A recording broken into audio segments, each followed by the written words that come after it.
안녕하세요. 밤이 깊었네요. 오늘 하루도 고생 많으셨죠? 편안하게 쉬면서 오늘 밤 따뜻한 옛날 이야기를 들어보세요. 옛날 옛적에 어느 한적한 시골 마을에 슬픈 운명을 타고난 여인이 살고 있었답니다. 강원도 상월자기 첩첩산중이 병풍처럼 둘러친 곳에 민대감의 기와집이 웅장하게 자리 잡고 있었습니다. 99 칸이나 된다는 그 집의 위세는 대단하여 고래등 같은 기와지붕 위에는 언제나 콧대 높은 위엄이 서려 있었지요. 하지만 그 화려한 담장 너머 사람들의 발길이 닿지 않는 숲속 깊은 곳에는 다 쓰러져가는 초가집 별당이 하나 숨겨져 있었습니다. 마치 화려한 비단옷에 묻은 지울 수 없는 얼룩처럼 민씨 가문 사람들은 그곳을 애써 외면하고 부정하고 싶어 했습니다. 그곳에는 바로 민대감의 맏딸 연화가 살고 있었기 때문입니다. 겨울바람이 유난히 매서운 날이었습니다. 앙상한 나뭇가지들이 뼈만 남은 손가락처럼 허공을 핥히고 문풍지는 밤새도록 윙윙거리며 귀곡성을 울려댔습니다. 낡은 초가집의 틈새로는 황소바람이 거침없이 드나들었지만 방 안에는 희미한 온기가 감돌고 있었습니다. 그것은 화로에 담긴 숯불의 열기가 아니라 아랫목에 누워 콜록거리는 늙은 유모를 간호하는 연화의 정성스러운 마음에서 피어나는 따스함이었습니다. 연화는 거친 무명 치마폭을 단정히 여미고 앉아 약탕기를 부채질하고 있었습니다. 방 안에는 쌉싸름한 약초 냄새가 흙내음과 섞여 묘한 안정감을 주었습니다. 연화의 손은 귀한 양반집 규수답지 않게 거칠었고 손가락 끝은 약초물이 들어 거뭇거뭇했습니다. 그녀가 고개를 들어 약탕기의 김을 확인할 때 호롱불빛이 그녀의 얼굴을 비추었습니다. 아, 세상에. 그녀의 얼굴 오른쪽은 빚어놓은 백자처럼 고와하고 아름다웠으나 왼쪽 뺨에는 붉고 검은 반점이 얼굴의 절반을 뒤덮고 있었습니다. 마치 불에 타오르는 꽃 같기도 하고 흉측한 짐승의 발톱 자국 같기도 한 그 흉터 때문에 사람들은 그녀를 귀신 들린 아이라 부르며 피했습니다. 아가씨, 걸로 이 늙은 것이 얼른 죽어야 아가씨 짐을 덜 텐데. 유모 박씨가 마른 기침을 토해내며 힘겨운 목소리로 말했습니다. 그녀는 연화가 태어날 때부터 어미 대신 젖을 물려 키운 연화에게는 어머니보다 더 어머니 같은 존재였습니다. 연화는 따뜻한 물수건으로 유모의 식은땀을 닦아주며 부드럽게 미소 지었습니다. 그 미소는 흉터조차 잊게 만들 만큼 맑고 슬펐습니다. 할미, 그런 말 말아요. 할미마저 없으면 나는 정말 혼자가 되잖아요. 이 약을 드시면 기운이 좀 나실 거예요. 제가 산에서 캔 도라지와 배를 타려 만든 것이니 목에 좋을 겁니다. 연화의 목소리는 봄바람처럼 차분하고 다정했습니다. 그녀는 자신의 불행을 탓하거나 세상을 원망하는 법이 없었습니다. 그저 묵묵히 산에 올라 약초를 캐고 그것을 말리고 다려 병든 유모를 돌보는 것이 그녀 삶의 전부였습니다. 그녀는 알고 있었습니다. 사람들의 차가운 시선보다 더 무서운 것은 사랑하는 사람을 잃는 슬픔이라는 것을요. 그때였습니다. 고요하던 별당의 정적을 깨고 날카로운 소리가 들려왔습니다. 이바라 안에 아무도 없느냐. 대문이 삐걱거리며 거칠게 열리는 소리와 함께 눈 밟는 소리가 요란하게 마당을 울렸습니다. 연화의 어깨가 움찔 떨렸습니다. 그 목소리의 주인은 바로 새어머니 조씨 부인이었습니다. 연화는 급히 옷매무새를 다듬고 문을 열고 마당으로 나갔습니다. 차가운 눈보라가 얼굴을 때렸지만 조씨 부인의 눈빛보다는 덜 차가웠습니다. 비단옷을 겹겹이 껴입고 털목도리를 두른 조씨 부인은 낡은 초가집이 더러운 벌레라도 되는 양코를 막고 서 있었습니다. 어머니, 오셨습니까? 연화가 땅바닥에 무릎을 꿇고 절을 올렸습니다. 차가운 눈바닥의 한기가 무릎을 타고 올라왔지만 그녀는 미동도 하지 않았습니다. 조씨 부인은 연화를 내려다보며 혀를 찼습니다. 그녀의 시선은 연화의 붉은 흉터에 머물렀다가 이내 혐오스럽다는 듯 고개를 돌렸습니다. 네, 꼴을 보니 참으로 가관이구나.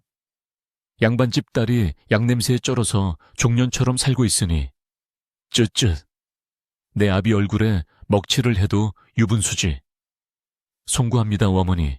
듣기 싫다. 내가 오늘 이 추운 곳까지 걸음한 것은 딱 한 가지를 경고하기 위해서다.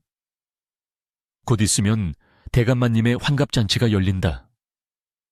온 고을의 수령들과 귀한 손님들이 구름처럼 몰려올 것이다. 조씨 부인은 한 걸음 더 다가와 연화의 정수리에 대고 낮은 목소리로 으르렁거렸습니다. 그러니 너는 죽은 듯이, 쥐 죽은 듯이 처박혀 있어라. 행여라도 그 흉물스러운 얼굴을 들고 잔치판을 기웃거렸다가는 내 손의 뼈도 못 추릴 줄 알아라. 가문의 경사에 재수옴 붙을 일 있느냐?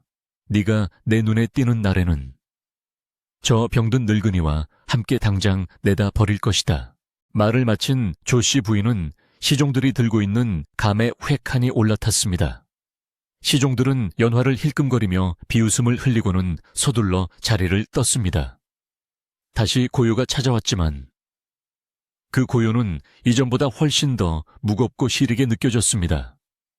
연화는 한참 동안 눈밭에 무릎을 꿇은 채 일어나지 못했습니다. 그녀의 흉터가 욱신거렸습니다. 아니, 가슴 한구석이 베인 듯 아팠습니다. 그녀라고 해서 아버지를 뵙고 싶지 않은 것은 아니었습니다. 단 한 번이라도 따뜻한 밥상머리에 앉아 아버지의 눈길을 받아보고 싶었습니다. 하지만 그녀의 존재 자체가 가문의 수치이자 불행이라는 사실은 태어날 때부터 그녀를 옥죄어 온 족쇄였습니다. 그녀는 주먹을 꽉 쥐었다가 힘없이 풀었습니다. 하얀 눈 위로 뜨거운 눈물 한 방울이 툭 떨어져 작은 구멍을 만들었습니다. 아가씨, 밖에 계십니까? 방 안에서 유모의 기침 섞인 부름이 들려왔습니다. 연화는 얼른 눈물을 훔치고 표정을 갈무리했습니다. 아무 일도 없었다는 듯. 그녀는 다시 따뜻한 미소를 지으며 방문을 열었습니다. 네, 할미, 잠시 바람 좀 쐬고 왔어요. 날이 차니 문을 꼭 닫아야겠어요. 그날 밤 연화는 잠을 이루지 못했습니다. 문풍지 너머로 들려오는 바람소리가 마치 세상으로부터 버림받은 영혼들의 울음소리처럼 들렸기 때문입니다. 그녀는 등잔불 아래서 조용히 바느질을 했습니다. 하얀 천 위에 붉은 실로 매화꽃을 수놓았습니다. 눈 속에서도 피어나는 매화. 아무도 보아주지 않아도 홀로 향기를 피우는 그 꽃이 자신과 닮았다고 생각했습니다. 하지만 그녀는 몰랐습니다. 이토록 춥고 긴 겨울밤이 지나면 그녀의 운명을 송두리째 바꿔놓을 거대한 폭풍우가 몰려오고 있다는 것을요. 깊은 밤, 유모의 숨소리가 점점 거칠어졌습니다. 연화는 바느질을 멈추고 유모의 손을 잡았습니다. 앙상한 손은 얼음장처럼 차가웠습니다. 불안감이 엄습해 왔습니다, 아가씨. 부디 행복해지셔야 합니다. 남들이 뭐라 해도 아가씨는 세상에서 가장 고운 분이십니다. 유모는 마지막 힘을 짜내어 연화의 흉터진 뺨을 어루만졌습니다. 거친 손길이었지만 그 안에 담긴 사랑은 무엇보다 부드러웠습니다. 연화의 눈에서 다시금 눈물이 쏟아졌습니다. 할미, 가지 마세요. 저를 두고 가지 마세요. 하지만 대답은 돌아오지 않았습니다. 새벽달기 울기 전 가장 어둡고 추운 시간의 유모는 마지막 숨을 내쉬고 깊은 잠에 빠져들었습니다. 이제 세상 천지의 연화는 정말로 혼자가 되었습니다.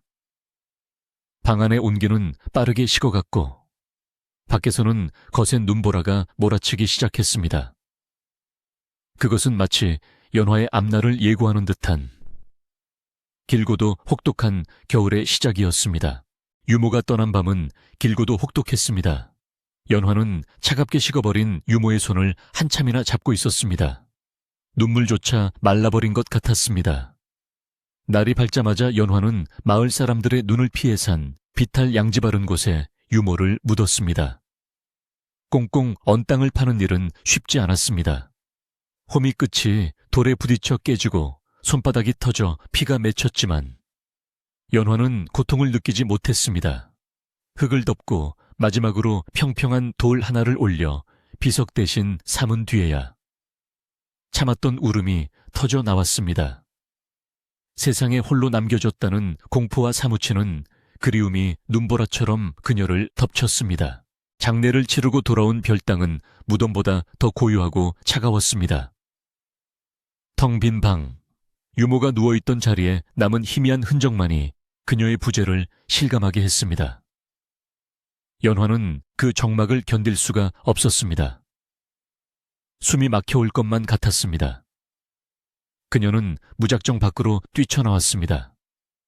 어디로 가야 할지 알 수 없었지만 적어도 이 숨막히는 슬픔의 공간에서는 벗어나야만 했습니다. 눈은 여전히 펑펑 쏟아지고 있었고 산짐승조차 자취를 감춘 깊은 밤. 연화는 숲속 깊은 곳을 향해 걸음을 옮겼습니다. 얼마나 걸었을까요? 다리에 감각이 없어지고 얼굴이 얼어붙을 때쯤 연화는 숲속에 숨겨진 거대한 호수에 닿았습니다. 꽁꽁 얼어붙은 호수 위로 하얀 눈이 소복이 쌓여 있었고 구름 사이로 비친 달빛이 그 위를 창백하게 비추고 있었습니다. 연화는 호숫가에 서서 자신의 발을 내려다보았습니다. 이대로 저 얼음 위를 걷다가 차가운 물속으로 가라앉으면 이 지독한 외로움도 사람들의 손가락질도 모두 끝낼 수 있을까 하는 생각이 스쳐 지나갔습니다. 흉측한 얼굴을 가진 여인에게 세상은 너무나 가혹한 곳이었습니다. 그때였습니다. 순백의 눈밭 위에 흩뿌려진 붉은색이 연화의 시선을 사로잡았습니다. 그것은 동백꽃잎도 짐승의 흔적도 아니었습니다. 선명하고 검붉은 핏자국이었습니다. 핏자국은 호수 가장자리 갈대밭으로 이어져 있었습니다. 호기심과 두려움이 동시에 일었습니다. 연화는 홀린 듯 그 핏자국을 따라 조심스럽게 발걸음을 옮겼습니다. 갈대숲을 헤치고 들어간 그곳에는 한 사내가 쓰러져 있었습니다. 검은 무복을 입은 사내는 눈 위에 엎드려 미동도 하지 않았고 그의 주변은 온통 피로 물들어 있었습니다. 연화는 숨을 멈추고 뒷걸음질 쳤습니다. 산적일지도 모른다. 혹은 관군에게 쫓기는 흉악범일지도 모른다는 생각이 들었습니다. 도망쳐야 했습니다. 하지만 사내의 입에서 짐승의 신음 같은 고통스러운 소리가 흘러나왔을 때 연화의 발이 땅에 붙어버렸습니다. 그는 죽어가고 있었습니다. 며칠 전 자신의 품에서 차갑게 식어가던 유모의 모습이 겹쳐 보였습니다. 살려야 한다. 연화의 마음속 깊은 곳에서 울려 퍼지는 소리였습니다. 의원이나 다름없는 삶을 살아온 그녀에게 죽어가는 생명을 외면하는 것은 죽음보다 더한 죄책감이었습니다. 연화는 용기를 내어져 사내에게 다가갔습니다. 몸을 뒤집자 드러난 사내의 얼굴은 창백했지만 칼날처럼 날카롭고 위험이 서려 있었습니다. 그러나 그의 눈 주위는 피범벅이었고 가슴 쪽 옷자락은 깊게 베어 너덜너덜했습니다. 숨소리는 끊어질 듯 위태로웠습니다. 이곳에 그대로 두면 동사하거나 과다출혈로 죽을 것이 분명했습니다. 연화는 주변을 둘러보았습니다. 다행히 근처에는 약초를 캐러 다닐 때 눈여겨봐 두었던 작은 동굴이 있었습니다. 입구가 바위와 덤불로 가려져 있어 사람들의 눈에 띄지 않고 바람을 피할 수 있는 곳이었습니다. 연화는 자신의 걷치마를 벗어 바닥에 깔고 사내를 힘겹게 그 위로 굴려 올렸습니다. 사내의 몸은 바위처럼 무거웠습니다. 연화는 이를 악물고 치마자락을 잡아당겼습니다. 눈길이라 그나마 끌고 갈 수 있었지만 가녀린 여인의 몸으로 장정 한 명을 옮기는 일은 고행과도 같았습니다. 몇 번이나 눈길에 미끄러지고 넘어지며 손톱이 깨지고 무릎이 까졌지만 연화는 멈추지 않았습니다. 거친 숨을 몰아쉬며 동굴 안으로 사내를 옮겨 놓았을 때 그녀의 온몸은 땀과 눈으로 젖어 있었습니다. 동굴 안은 밖보다는 덜 추웠지만 여전히 냉기가 감돌았습니다. 연화는 서둘러 주변에서 마른 나뭇가지와 낙엽을 긁어모아 불을 피웠습니다. 타닥타닥 타오르는 불꽃이 동굴벽에 일렁이는 그림자를 만들었습니다. 이제 사내를 치료해야 했습니다. 연화는 품속에 지니고 다니던 약초 주머니를 꺼냈습니다. 지혈에 좋은 엉겅퀴와 통증을 줄여주는 약초들이 들어있었습니다. 그녀는 차가운 손을 비벼 따뜻하게 한 뒤 사내의 옷을 조심스럽게 걷어냈습니다. 가슴의 상처는 깊었지만 다행히 급소는 비켜난 듯 했습니다. 문제는 눈이었습니다. 독이 묻은 무기에 스친 것인지 눈 주변이 검푸르게 부어오르고 있었습니다. 연화는 약초를 돌로 지식여 상처 부위에 꼼꼼히 발랐습니다. 그리고 속치마를 찢어 붕대 대신 감아주었습니다. 사내는 고통스러운 듯 미간을 찌푸리며 신음했지만 깨어나지는 않았습니다. 연화는 사내의 이마에 맺힌 식은땀을 닦아주며 그의 맥을 짚어보았습니다. 불규칙하고 약했지만 아직 삶의 끈을 놓지 않은 맥박이 손끝에 전해졌습니다. 시간이 얼마나 흘렀을까요?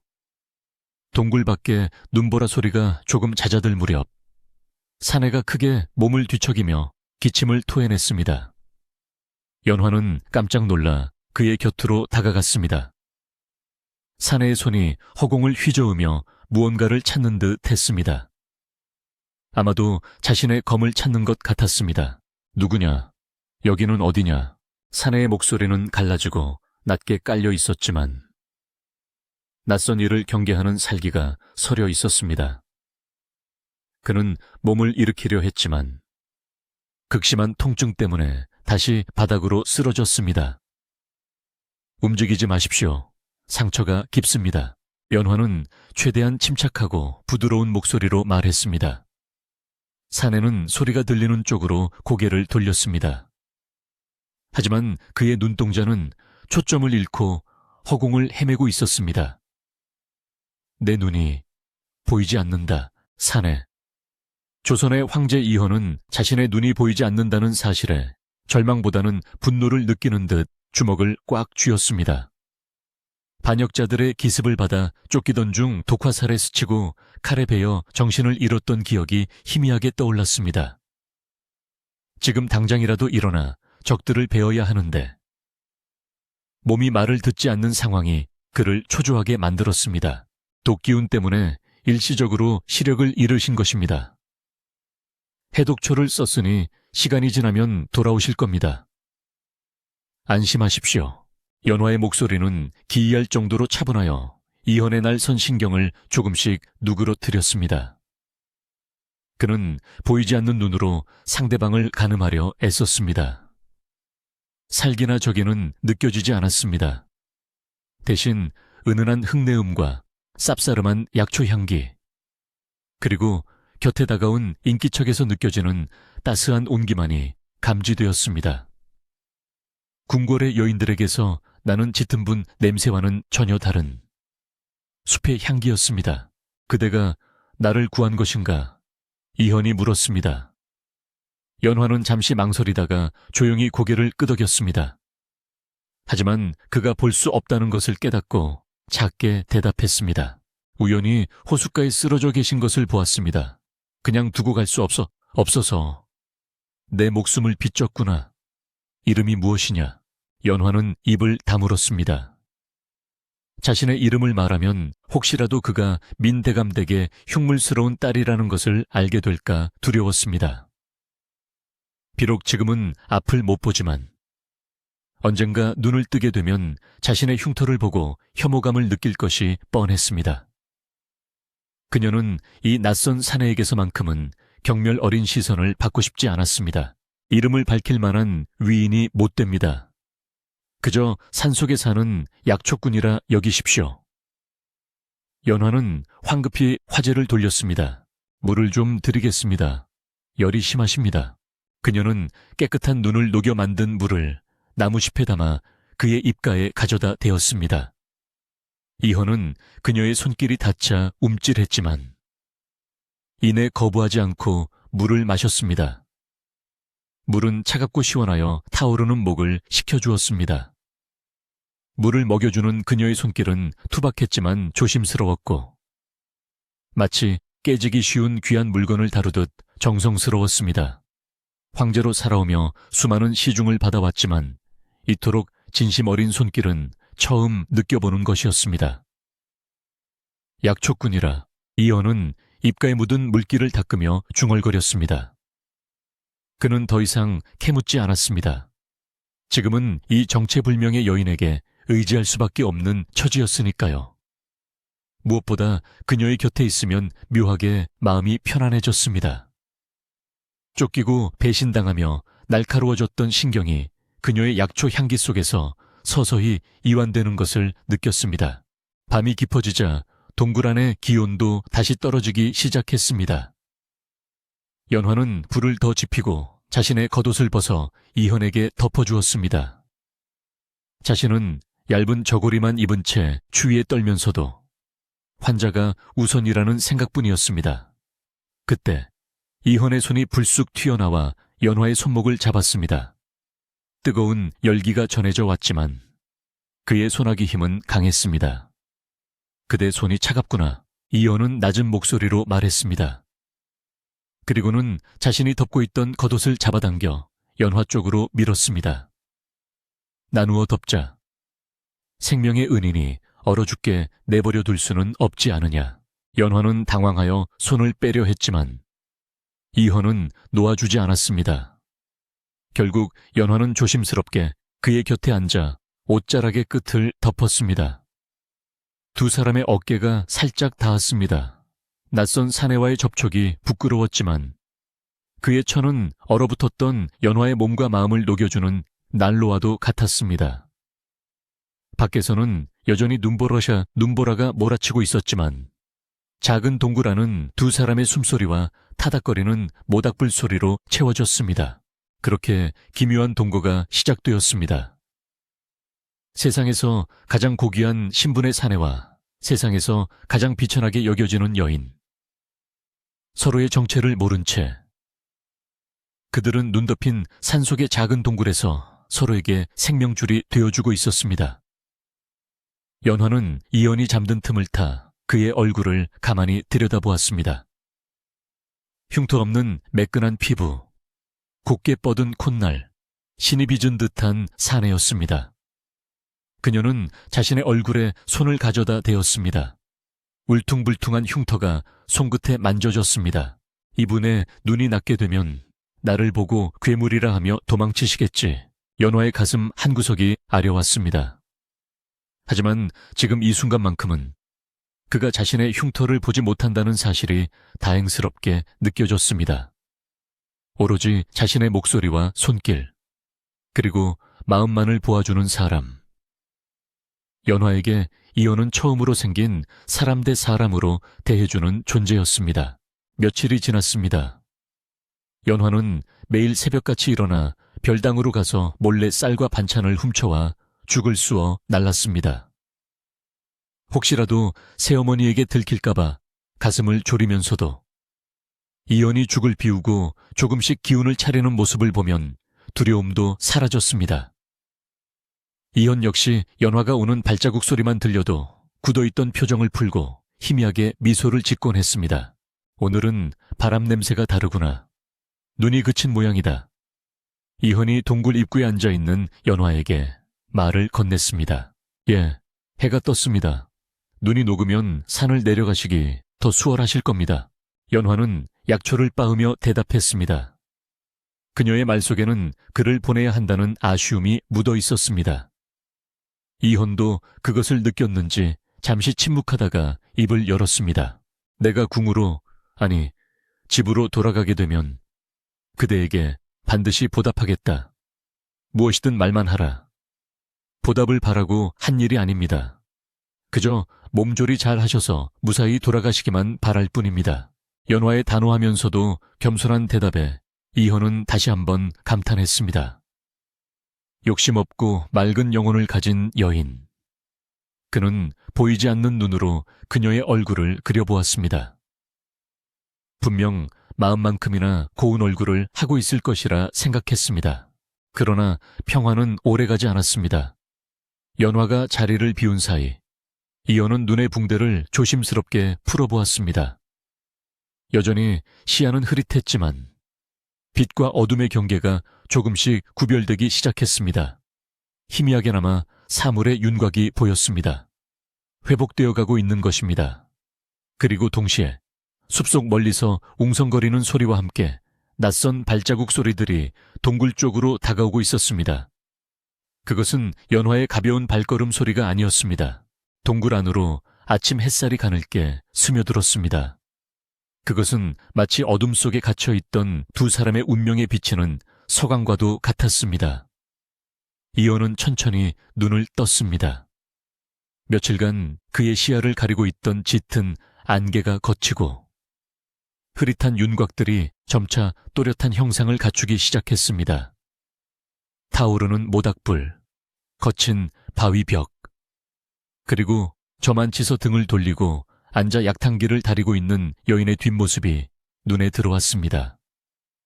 낡고 기운 옷을 입었지만 그녀의 고든 등과 정성스러운 손놀림에서는 숨길 수 없는 기품이 배어 나오고 있었습니다. 이제 앞이 보이는구나. 이현의 낮고 굵은 목소리에 연화가 화들짝 놀라 뒤를 돌아보았습니다. 그녀의 눈이 커졌습니다. 사내의 눈동자가 이제는 초점을 되찾고 자신을 똑바로 응시하고 있었기 때문입니다. 순간 연화는 본능적으로 옷소매를 들어 자신의 왼쪽 얼굴을 가렸습니다. 그토록 두려워하던 순간이 온 것입니다. 자신의 흉측한 붉은 반점을 보고 그가 경멸의 눈빛을 보낼 것이라 생각하니 심장이 옥죄어 왔습니다. 그녀는 고개를 푹 숙인 채 뒷걸음질 쳤습니다. 보지 마십시오. 누추하고 흉한 몰골입니다. 하지만 이현은 자리에서 일어나 비틀거리는 걸음으로 그녀에게 다가갔습니다. 그리고 떨고 있는 연화의 손목을 부드럽게, 그러나 단호하게 잡아내렸습니다. 연화는 눈을 질끈 감았습니다. 그러나 예상했던 비명이나 욕설은 들리지 않았습니다. 대신 거칠지만 따뜻한 손길이 그녀의 흉터가 있는 뺨을 조심스럽게 어루만졌습니다. 이현의 손끝이 붉은 반점을 따라 천천히 움직였습니다. 그것은 혐오가 아닌 소중한 것을 다루는 애틋함이었습니다. 흉하다니 누가 그런 망발을 하더냐. 이현의 목소리에는 진심이 담겨 있었습니다. 내 눈에는 마치 하얀 눈밭 위에 떨어진 붉은 매화 꽃잎처럼 보이는구나. 차갑고 시린 겨울을 견뎌내고 피어난 꽃처럼. 그대의 얼굴은 아름답고 고결하다. 그러니 가리지 마라. 나는 그대의 이 얼굴을 생명의 은인으로 기억할 것이다. 연화는 멍하니 그를 올려다보았습니다. 태어나서 처음 듣는 말이었습니다. 괴물, 귀신, 재수없는 아이라는 소리만 듣고 자란 그녀에게 꽃이라 불러준 사람은 그가 처음이었습니다. 연화의 눈시울이 붉어지더니 기어이 참았던 눈물이 뺨을 타고 흘러내려 이현의 손을 적셨습니다. 연화는 마음을 진정시키고 정성스럽게 달인차를 이현에게 내밀었습니다. 단순히 목을 축이는 물이 아니었습니다. 말린 구기자와 오미자, 그리고 산삼의 잔뿌리를 섞어 만든 기력을 회복시키는 귀한 차였습니다. 이현은 차를 한 모금 마시고는 눈을 크게 떴습니다. 혀끝의 감도는 맛이 예사롭지 않았습니다. 쓴맛과 단맛이 조화롭게 어우러져 몸속 깊은 곳에서부터 열기가 차오르는 것이 느껴졌습니다. 이것은 궁중의 어이조차 쉽게 흉내낼 수 없는 솜씨였습니다. 단순한 약초꾼의 솜씨가 아니구나. 약재의 성질을 꿰뚫고 조화시킬 줄 아는 지혜가 있다. 그대는 도대체 누구인가? 이현의 물음에 연화는 수줍게 고개를 숙였습니다. 이 어깨너머로 배운 지식이 미천할 따름입니다. 그저 선비님이 어서 쾌차하시길 바라는 마음을 담았을 뿐입니다. 그녀의 겸손함 속에 숨겨진 총명함과 재능을 확인한 이헌은 확신했습니다. 이 여인은 진흙 속에 묻힌 진주라는 것을. 그녀의 겉모습이 아닌 내면의 빛을 알아본 이헌의 마음속에서 그녀를 향한 연모의 감정이 싹트기 시작했습니다. 그러나 그 평온하고 애틋한 순간은 오래가지 못했습니다. 동굴 밖에서 갑작스럽게 개 짖는 소리와 함께 거친 고함 소리가 들려왔습니다. 인년 어디로 숨었느냐. 발자국이 이쪽으로 이어졌다. 쥐새끼 같은 년. 당장 나오지 못할까. 익숙한 그리고 끔찍한 목소리였습니다. 조씨 부인이었습니다. 연화의 얼굴이 사색이 되었습니다. 쌀과 약재가 없어진 것을 눈치챈 조씨 부인이 하인들을 풀어 샅샅이 뒤진 모양이었습니다. 연화는 이헌을 돌아보았습니다. 아직 몸이 성치 않은 그가 발각되면 무슨 봉변을 당할지 몰랐습니다. 선비님, 부디 안쪽에 숨어 계십시오. 제가 나가서 해결하겠습니다. 연화는 떨리는 다리를 억지로 떼어 동굴 입구로 향했습니다. 더 이상 숨거나 도망칠 곳은 없었습니다. 그녀는 동굴 밖으로 나가 조씨 부인과 하인들 앞을 막아섰습니다. 10여 명의 장정들이 몽둥이를 들고 서 있었고 그 가운데 조씨 부인이 독이 잔뜩 오른 눈으로 연화를 노려보고 있었습니다. 내 인연 감히 곡간에 손을 대고 도망을 쳐 게다가 이 깊은 산속 동굴에 숨어서 무얼 하고 있었던 개냐 설마. 조씨 부인의 시선이 동굴 안쪽을 향했습니다. 불피운 흔적과 사람의 기척을 눈치챈 그녀의 입꼬리가 비열하게 올라갔습니다. 오호라. 이제 본이 외간 남자를 숨겨두고 있었구나. 가문의 명예에 먹칠을 하다 못해 아주 똥물을 끼얹는구나.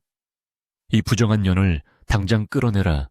멍석마리를 해서라도 그 더러운 버릇을 고쳐놓겠다. 하인들이 몽둥이를 들고 위협적으로 다가왔습니다. 예전의 연화였다면 바닥에 납작 엎드려 빌었을 것입니다. 하지만 지금은 달랐습니다. 그녀에게는 지켜야 할 사람이 있었습니다. 자신의 가치를 알아봐준 유일한 사람. 그를 위해서라면 물러설 수 없었습니다. 연화는 두 팔을 벌려 동굴 입구를 막아섰습니다. 바람에 머리카락이 흩날리고 옷은 남루했지만 그녀의 눈빛만큼은 서슬퍼런 칼날처럼 빛나고 있었습니다. 물러가십시오. 이곳에는 다친 사람이 있습니다. 죽어가는 사람을 살리는 것이 어찌 죄가 됩니까? 곡간의 쌀은 제가 죗값을 치르겠습니다. 하지만 이분에게 송곳 하나라도 된다면 제가 가만히 있지 않을 것입니다. 기관체 볼테라. 연화의 쩌렁쩌렁한 외침에 하인들이 흠칫 놀라 주춤거렸습니다. 평생 그림자처럼 살던 연화가 처음으로 토해낸 사자후였습니다. 조씨 부인조차 당황하여 잠시 말을 잇지 못했습니다. 하지만 이내 분기탱천하여 소리쳤습니다. 전연이 미쳐도 단단히 미쳤구나. 무얼 하느냐. 당장 전연을 끌어내고 안에 있는 놈도 끌어내어 패 죽여라. 하인들이 다시 달려들려는 찰나 동굴 안에서 서늘하고도 위험 있는 목소리가 울려 퍼졌습니다. 멈추거라. 그 목소리는 크지 않았으나 좌중을 압도하는 묵직한 힘이 실려 있었습니다. 눈 덮인 숲의 공기마저 얼어붙게 만드는 힘이었습니다. 하인들의 발이 땅에 붙은 듯 멈췄습니다. 어둠 속에서 이헌이 천천히 걸어 나왔습니다. 비록 옷은 피와 흙으로 더럽혀지고 상처투성이었지만 그가 내뿜는 기운은 범접할 수 없는 제왕의 그것이었습니다. 이헌은 연화의 앞을 막아서며 날카로운 눈빛으로 조씨 부인과 하인들을 일일이 쏘아보았습니다. 그의 눈빛에 닿은 자들은 마치 맹수 앞에 선 초식동물처럼 오금이 저려왔습니다. 감히 누구 앞이라고 행패를 부리느냐. 사람의 목숨을 구한 의로운 여인에게 상을 내리지는 못할 망정 몽둥이를 들고 협박을 하다니. 내 놈들이 정령 하늘이 두렵지 않은 개냐. 조씨 부인은 기가 막히다는 듯 콧방귀를 뀌었지만 등줄기로 식은땀이 흐르는 것을 느꼈습니다. 눈앞의 사내는 분명 초라한 행색을 하고 있었지만 그 눈빛만은 감히 마주볼 수 없을 정도로 강렬했기 때문입니다. 하지만 그녀는 애써 허세를 부리며 소리쳤습니다. 네오는 또 어디서 굴러먹던 놈이냐. 도둑년과 노란한 놈이 말이 많구나. 여봐라. 저놈부터 쳐라. 그러나 하인들은 아무도 움직이지 못했습니다. 이언이 주변에 떨어져 있던 나뭇가지 하나를 집어들었을 뿐인데도 그것이 마치 천하의 명검처럼 보였기 때문입니다. 이언은 연화를 자신의 등 뒤로 완전히 감추고 조씨 부인을 향해 차갑게 일갈했습니다. 한 발자국만 더 움직이면 오늘이 너희들의 제삿날이 될 것이다. 팽팽한 긴장감이 감도는 설원 위. 바람조차 숨을 죽인 대치 상황이 이어졌습니다. 이것은 단순한 싸움이 아니었습니다. 오랫동안 억눌려왔던 연화의 운명이, 그리고 숨겨져 있던 이헌의 힘이 세상 밖으로 터져나오는 순간이었습니다. 팽팽하게 당겨진 활시위 같던 대치는 예기치 않은 굉음으로 깨졌습니다. 땅이 울리기 시작했습니다. 처음에는 먼 천둥 소리 같던 그 소리는 순식간에 거대한 산사태가 밀려오는 듯한 굉음으로 바뀌어 숲을 뒤흔들었습니다. 조씨 부인과 하인들이 당황하여 두리번거리는 사이 숲의 사방에서 붉은 깃발이 휘날리며 검은 말들이 벼락처럼 쏟아져 들어왔습니다. 두두두두 말발굽 소리가 눈 덮인 대지를 강타했고 순식간에 수십 명의 무장한 군사들이 동굴 앞을 겹겹이 포위했습니다. 그들의 갑옷에는 왕실을 상징하는 용문양이 선명하게 새겨져 있었고 손에 든 창과 칼은 서슬퍼런 빛을 내뿜고 있었습니다. 금군 진준이었습니다. 이게 무슨... 조씨 부인의 얼굴이 백지장처럼 하얗게 질렸습니다. 사태를 파악하기도 전에 군사들의 대열이 갈라지며 황금색 갑옷을 입은 장군이 말에서 뛰어내려 이연의 앞으로 달려왔습니다. 장군은 눈밭에 무릎을 꿇고 머리를 조아렸습니다. 폐하 늦어서 죽여주시옵소서. 옥체는 강령하신지요. 그 한마디는 마른 하늘의 날벼락보다 더 큰 충격이었습니다. 폐하라니. 숲속의 정적을 깨고 울려 퍼진 그 단어에 조씨 부인과 하인들은 숨 쉬는 것조차 잊어버렸습니다. 몽둥이를 들고 있던 하인들의 손에서 힘이 빠져 무기들이 툭툭 눈밭으로 떨어졌습니다. 이헌. 아니, 조선의 황제는 꼿꼿이 서서 차가운 눈으로 그들을 내려다보았습니다. 비록 남루한 옷을 입고 있었으나 그에게서 뿜어져 나오는 제왕의 기운은 이제 그 누구도 부정할 수 없었습니다. 일레오나라, 내 목숨은 하늘이 도왔고 또한 이 여인이 지켰느니라. 이헌은 곁에 서서 놀란 토끼 눈을 하고 있는 연화의 어깨를 감싸 안았습니다. 연화 역시 믿을 수 없는 상황에 다리가 풀려 주저앉을 뻔했으나 이헌의 단단한 팔이 그녀를 지탱해 주었습니다. 폐하. 조씨 부인은 비명조차 지르지 못하고 그 자리에 털썩 주저앉았습니다. 그녀의 눈동자는 공포로 심하게 흔들렸고 입술은 파랗게 질려 덜덜 떨리고 있었습니다. 자신이 감히 몽둥이질을 하려 했던 자가 이 나라의 지존이라니. 그리고 자신이 그토록 구박하고 죽이려 했던 전처의 딸이 그 지존의 은인이라니. 그녀의 머릿속이 하얗게 타버리는 듯했습니다. 내 이놈들, 감히 어느 안전이라고 서 있는 개냐. 장군의 호통 소리에 하인들은 물론이고 조씨 부인까지 혼비백산하여 눈밭에 머리를 쳐박았습니다. 죽여주시옵소서, 죽여주시옵소서. 소인들이 눈이 멀어 옥체를 알아보지 못하였습니다. 곡소리가 숲을 메웠습니다. 하지만 이헌의 눈에는 일말의 자비도 없었습니다. 그는 천천히 걸음을 옮겨 엎드려 있는 조씨 부인 앞으로 다가갔습니다. 고개를 들어라. 얘를 지옥의 염라대왕이 부르는 소리 같았습니다. 조씨 부인은 덜덜 떨며 간신히 고개를 들었습니다. 이연의 그림자가 그녀를 덮쳤습니다. 네오는 내게 이 여인을 부정한 년, 가문의 수치라 하였다. 허나 내 눈에는 너야말로 탐욕과 아집으로 뭉친 추악한 괴물로 보이는구나. 겉만 번지르르한 비단옷 속에 썩어 문드러진 마음을 감추고 세상에서 가장 고귀한 보석을 알아보지 못하고 진흙탕에 처박으려 했으니 그 죄가 실로 무겁다. 이연은 다시 연화를 돌아보았습니다. 이 여인은 나의 눈이 되어주었고 차가운 눈밭에서 자신의 옷을 벗어 나를 덮여주었다. 짐은 오늘부로 이 여인 민연화를 나의 은인이자 이 나라의 귀한 손님으로 맞이할 것이다. 또한 너희들의 그 썩은 눈과 입으로 다시는 이 여인을 모욕하지 못하게 할 것이다. 황제의 명은 즉각적이고 단호했습니다. 민대감의 가문은 멸문지화를 면했으나 그 대가는 혹독했습니다.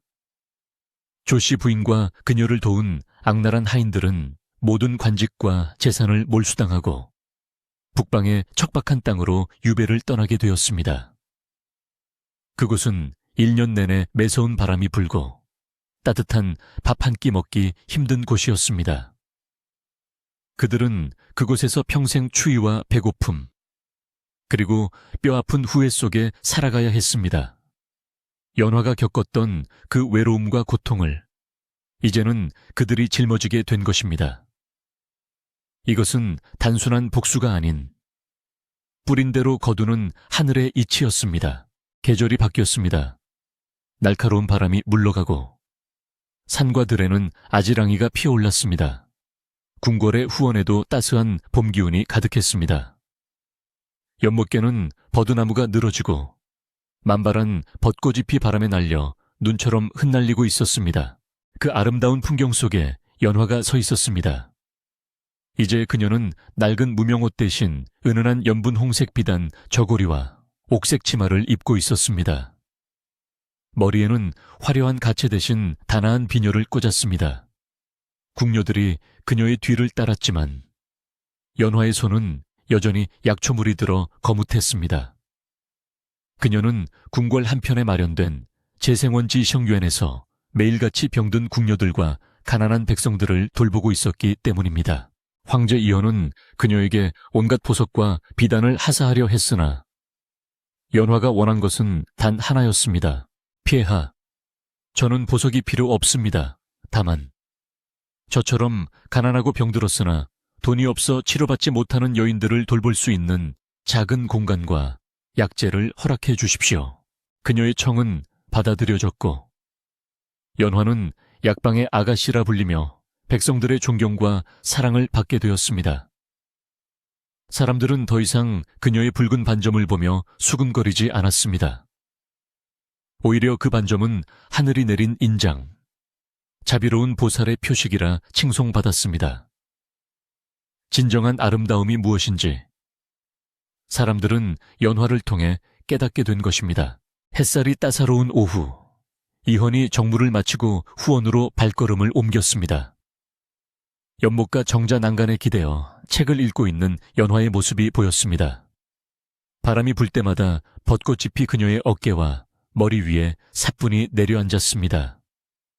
이헌은 조용히 다가가 그녀의 곁에 섰습니다. 무슨 책을 그리 골똘히 보느냐? 연화가 고개를 들어 이헌을 보며 환하게 미소 지었습니다. 그 미소는 봄 햇살보다 더 눈부셨습니다. 약초에 관한 고소입니다. 새로운 처방을 고민하고 있었습니다. 이헌은 연화의 옆에 앉아 그녀의 얼굴을 지그시 바라보았습니다. 왼쪽 뺨을 덮은 붉은 흉터가 햇빛을 받아 붉게 빛나고 있었습니다. 예전 같았으면 머리카락으로 가리려 했을 연화였지만 이제 그녀는 당당하게 이헌의 눈을 마주 보았습니다. 이헌이 손을 뻗어 그녀의 흉터를 부드럽게 쓸어내렸습니다. 여전히 내 눈에는 꽃으로 보이는구나. 연못에 핀 연꽃보다 더 붉고 아름다운 꽃이다. 연화의 볼이 발그레하게 물들었습니다.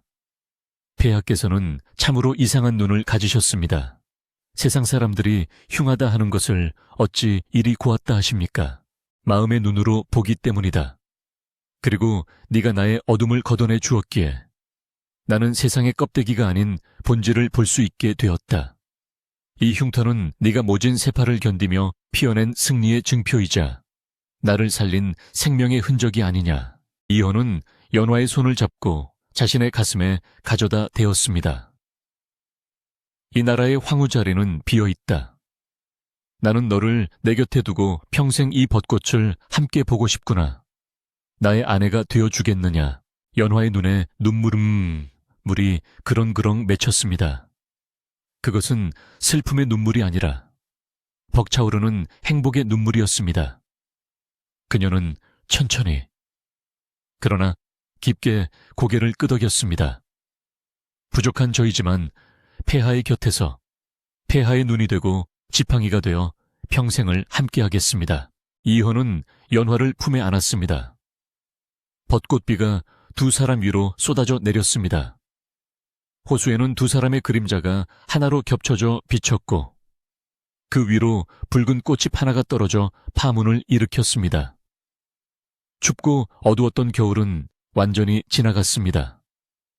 연화의 얼굴에 핀 붉은 꽃은 이제 흉터가 아니라 황제의 사랑을 받는 가장 고귀한 연고지 되어 세상 그 무엇보다 아름답게 피어났습니다. 허허, 벌써 새벽달기 울려나 봅니다. 창밖이 희붐하게 밝아오네요. 긴 이야기 들어주느라 고생 많았습니다. 그 후로 두 사람은 어떻게 되었냐고요. 전에 내려오는 이야기에 따르면 연화 황후는 훗날 많은 자손을 낳고 백성들의 어머니로 칭송받으며 오래오래 행복하게 살았다고 합니다. 그녀가 세운 재생원은 수백 년이 지나도록 이어져 수많은 목숨을 살렸다고 하지요. 그리고 궁궐의 호수에는 매년 봄이면 붉은 연꽃이 흐드러지게 피어나는데 사람들은 그 꽃을 보며 연화 황후의 따뜻한 마음을 기렸다고 합니다. 세상에 하찮은 사람은 없습니다. 겉모습의 흉터는 마음의 향기를 가리지 못하는 법이지요. 부디 오늘 밤 이 이야기가 당신의 마음속에도 작은 위로의 꽃씨가 되었기를 바랍니다. 눈길 조심해서 가시게나. 내 이야기는 여기서 끝이라네. 안녕하세요. 밤이 깊었네요. 오늘 하루도 고생 많으셨죠. 편안하게 쉬면서 오늘 밤 따뜻한 옛날 이야기를 들어보세요. 옛날 옛적에 어느 한적한 시골 마을에 슬픈 운명을 타고난 여인이 살고 있었답니다. 강원도 상월자기 첩첩산중이 병풍처럼 둘러친 곳에 민대감의 기와집이 웅장하게 자리 잡고 있었습니다. 99 칸이나 된다는 그 집의 위세는 대단하여 고래등 같은 기와지붕 위에는 언제나 콧대 높은 위엄이 서려 있었지요. 하지만 그 화려한 담장 너머 사람들의 발길이 닿지 않는 숲속 깊은 곳에는 다 쓰러져가는 초가집 별당이 하나 숨겨져 있었습니다. 마치 화려한 비단옷에 묻은 지울 수 없는 얼룩처럼 민씨 가문 사람들은 그곳을 애써 외면하고 부정하고 싶어 했습니다. 그곳에는 바로 민대감의 맏딸 연화가 살고 있었기 때문입니다. 겨울바람이 유난히 매서운 날이었습니다. 앙상한 나뭇가지들이 뼈만 남은 손가락처럼 허공을 핥히고 문풍지는 밤새도록 윙윙거리며 귀곡성을 울려댔습니다. 낡은 초가집의 틈새로는 황소바람이 거침없이 드나들었지만 방 안에는 희미한 온기가 감돌고 있었습니다. 그것은 화로에 담긴 숯불의 열기가 아니라 아랫목에 누워 콜록거리는 늙은 유모를 간호하는 연화의 정성스러운 마음에서 피어나는 따스함이었습니다. 연화는 거친 무명 치마폭을 단정히 여미고 앉아 약탕기를 부채질하고 있었습니다. 방 안에는 쌉싸름한 약초 냄새가 흙내음과 섞여 묘한 안정감을 주었습니다. 연화의 손은 귀한 양반집 규수답지 않게 거칠었고 손가락 끝은 약초물이 들어 거뭇거뭇했습니다. 그녀가 고개를 들어 약탕기의 김을 확인할 때 호롱불빛이 그녀의 얼굴을 비추었습니다. 아, 세상에. 그녀의 얼굴 오른쪽은 빚어놓은 백자처럼 고와하고 아름다웠으나 왼쪽 뺨에는 붉고 검은 반점이 얼굴의 절반을 뒤덮고 있었습니다. 마치 불에 타오르는 꽃 같기도 하고 흉측한 짐승의 발톱 자국 같기도 한 그 흉터 때문에 사람들은 그녀를 귀신 들린 아이라 부르며 피했습니다. 아가씨, 골로 이 늙은 것이 얼른 죽어야 아가씨 짐을 덜 텐데. 유모 박씨가 마른 기침을 토해내며 힘겨운 목소리로 말했습니다. 그녀는 연화가 태어날 때부터 어미 대신 젖을 물려 키운 연화에게는 어머니보다 더 어머니 같은 존재였습니다. 연화는 따뜻한 물수건으로 유모의 식은땀을 닦아주며 부드럽게 미소 지었습니다. 그 미소는 흉터조차 잊게 만들 만큼 맑고 슬펐습니다. 할미, 그런 말 말아요. 할미마저 없으면 나는 정말 혼자가 되잖아요. 이 약을 드시면 기운이 좀 나실 거예요. 제가 산에서 캔 도라지와 배를 타려 만든 것이니 목에 좋을 겁니다. 연화의 목소리는 봄바람처럼 차분하고 다정했습니다. 그녀는 자신의 불행을 탓하거나 세상을 원망하는 법이 없었습니다. 그저 묵묵히 산에 올라 약초를 캐고 그것을 말리고 다려 병든 유모를 돌보는 것이 그녀 삶의 전부였습니다. 그녀는 알고 있었습니다. 사람들의 차가운 시선보다 더 무서운 것은 사랑하는 사람을 잃는 슬픔이라는 것을요. 그때였습니다. 고요하던 별당의 정적을 깨고 날카로운 소리가 들려왔습니다. 이바라 안에 아무도 없느냐. 대문이 삐걱거리며 거칠게 열리는 소리와 함께 눈 밟는 소리가 요란하게 마당을 울렸습니다. 연화의 어깨가 움찔 떨렸습니다. 그 목소리의 주인은 바로 새어머니 조씨 부인이었습니다. 연화는 급히 옷매무새를 다듬고 문을 열고 마당으로 나갔습니다. 차가운 눈보라가 얼굴을 때렸지만 조씨 부인의 눈빛보다는 덜 차가웠습니다. 비단옷을 겹겹이 껴입고 털목도리를 두른 조씨 부인은 낡은 초가집이 더러운 벌레라도 되는 양코를 막고 서 있었습니다. 어머니, 오셨습니까? 연화가 땅바닥에 무릎을 꿇고 절을 올렸습니다. 차가운 눈바닥의 한기가 무릎을 타고 올라왔지만 그녀는 미동도 하지 않았습니다. 조씨 부인은 연화를 내려다보며 혀를 찼습니다. 그녀의 시선은 연화의 붉은 흉터에 머물렀다가 이내 혐오스럽다는 듯 고개를 돌렸습니다. 네, 꼴을 보니 참으로 가관이구나. 양반집 딸이 양냄새에 쩔어서 종년처럼 살고 있으니 쯧쯧. 내 아비 얼굴에 먹칠을 해도 유분수지. 송구합니다, 어머니. 듣기 싫다. 내가 오늘 이 추운 곳까지 걸음한 것은 딱 한 가지를 경고하기 위해서다. 곧 있으면 대감마님의 환갑잔치가 열린다. 온 고을의 수령들과 귀한 손님들이 구름처럼 몰려올 것이다. 조씨 부인은 한 걸음 더 다가와 연화의 정수리에 대고 낮은 목소리로 으르렁거렸습니다. 그러니 너는 죽은 듯이, 쥐 죽은 듯이 처박혀 있어라.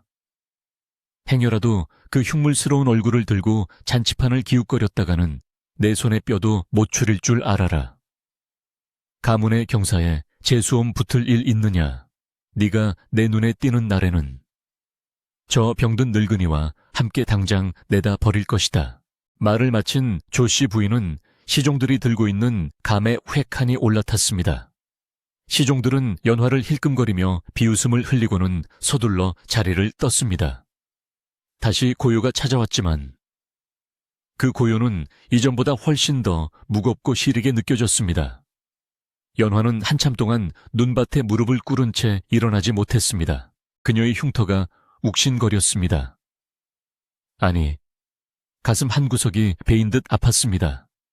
그녀라고 해서 아버지를 뵙고 싶지 않은 것은 아니었습니다. 단 한 번이라도 따뜻한 밥상머리에 앉아 아버지의 눈길을 받아보고 싶었습니다. 하지만 그녀의 존재 자체가 가문의 수치이자 불행이라는 사실은 태어날 때부터 그녀를 옥죄어 온 족쇄였습니다. 그녀는 주먹을 꽉 쥐었다가 힘없이 풀었습니다. 하얀 눈 위로 뜨거운 눈물 한 방울이 툭 떨어져 작은 구멍을 만들었습니다. 아가씨, 밖에 계십니까? 방 안에서 유모의 기침 섞인 부름이 들려왔습니다. 연화는 얼른 눈물을 훔치고 표정을 갈무리했습니다. 아무 일도 없었다는 듯. 그녀는 다시 따뜻한 미소를 지으며 방문을 열었습니다.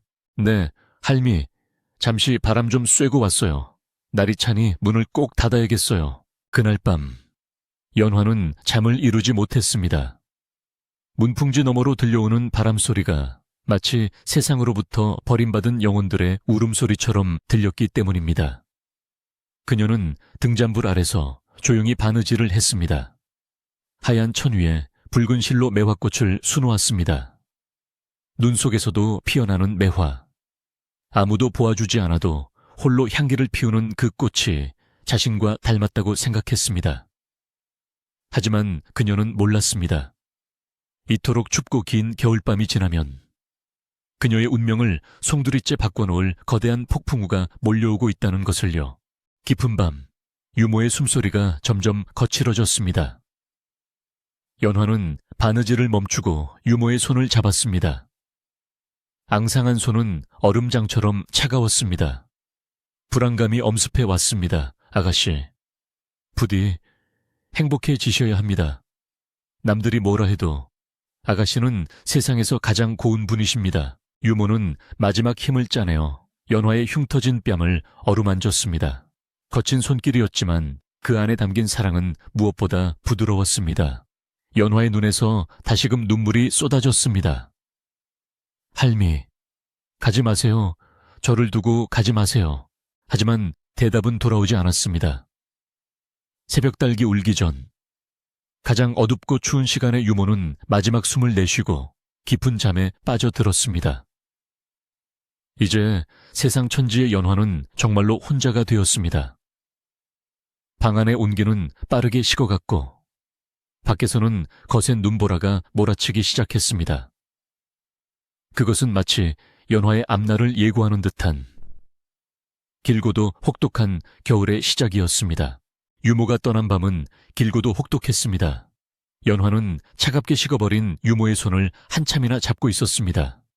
눈물조차 말라버린 것 같았습니다. 날이 밝자마자 연화는 마을 사람들의 눈을 피해 산 비탈 양지 바른 곳에 유모를 묻었습니다. 꽁꽁 언 땅을 파는 일은 쉽지 않았습니다. 호미 끝이 돌에 부딪혀 깨지고 손바닥이 터져 피가 맺혔지만 연화는 고통을 느끼지 못했습니다. 흙을 덮고 마지막으로 평평한 돌 하나를 올려 비석 대신 삼은 뒤에야 참았던 울음이 터져 나왔습니다. 세상에 홀로 남겨졌다는 공포와 사무치는 그리움이 눈보라처럼 그녀를 덮쳤습니다. 장례를 치르고 돌아온 별당은 무덤보다 더 고요하고 차가웠습니다.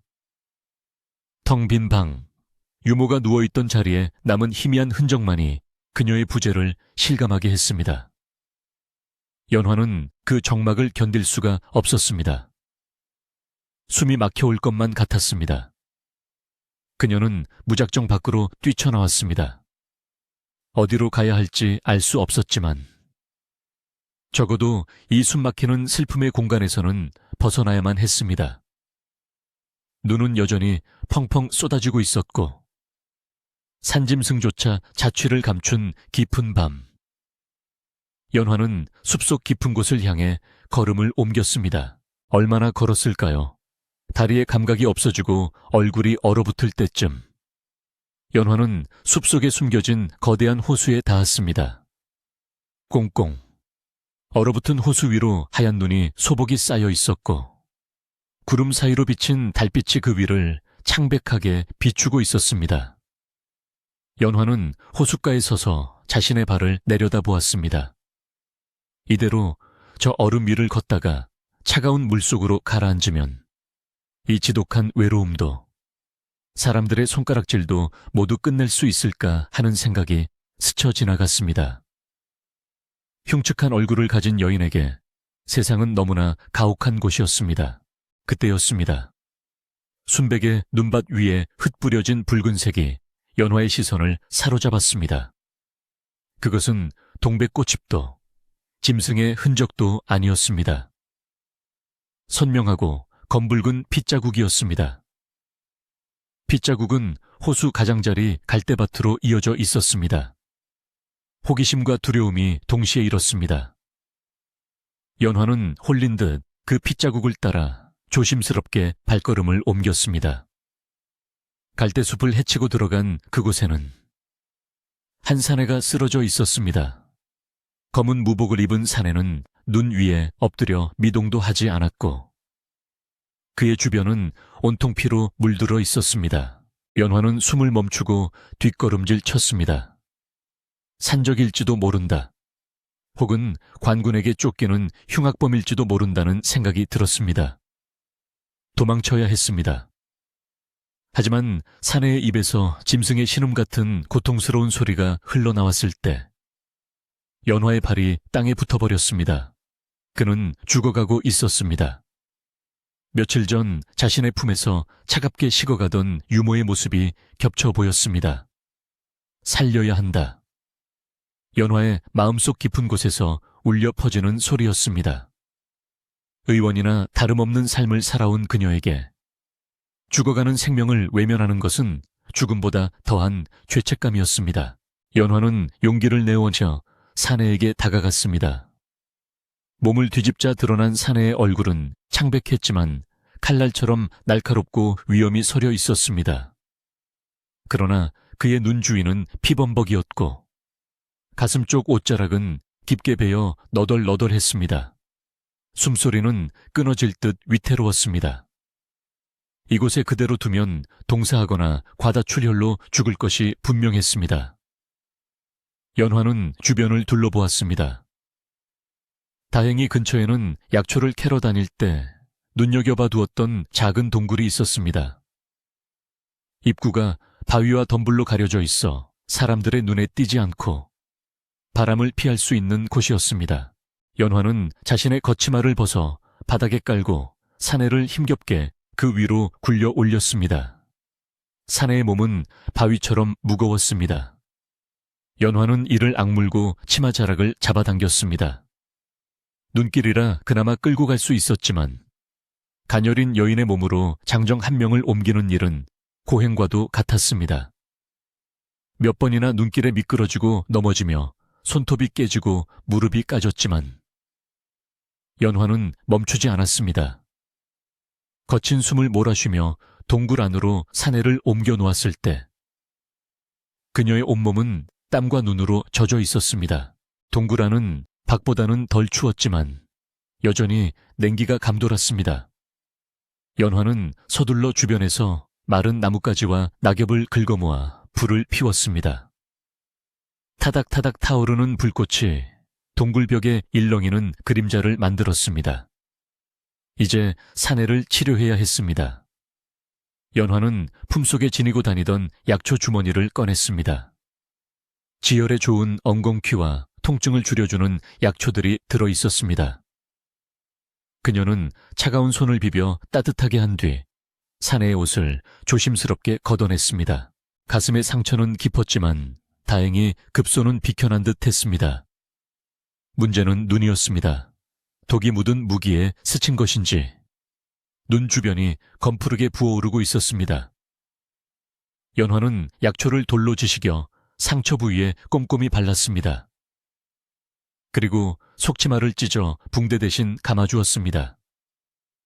사내는 고통스러운 듯 미간을 찌푸리며 신음했지만 깨어나지는 않았습니다. 연화는 사내의 이마에 맺힌 식은땀을 닦아주며 그의 맥을 짚어보았습니다. 불규칙하고 약했지만 아직 삶의 끈을 놓지 않은 맥박이 손끝에 전해졌습니다. 시간이 얼마나 흘렀을까요?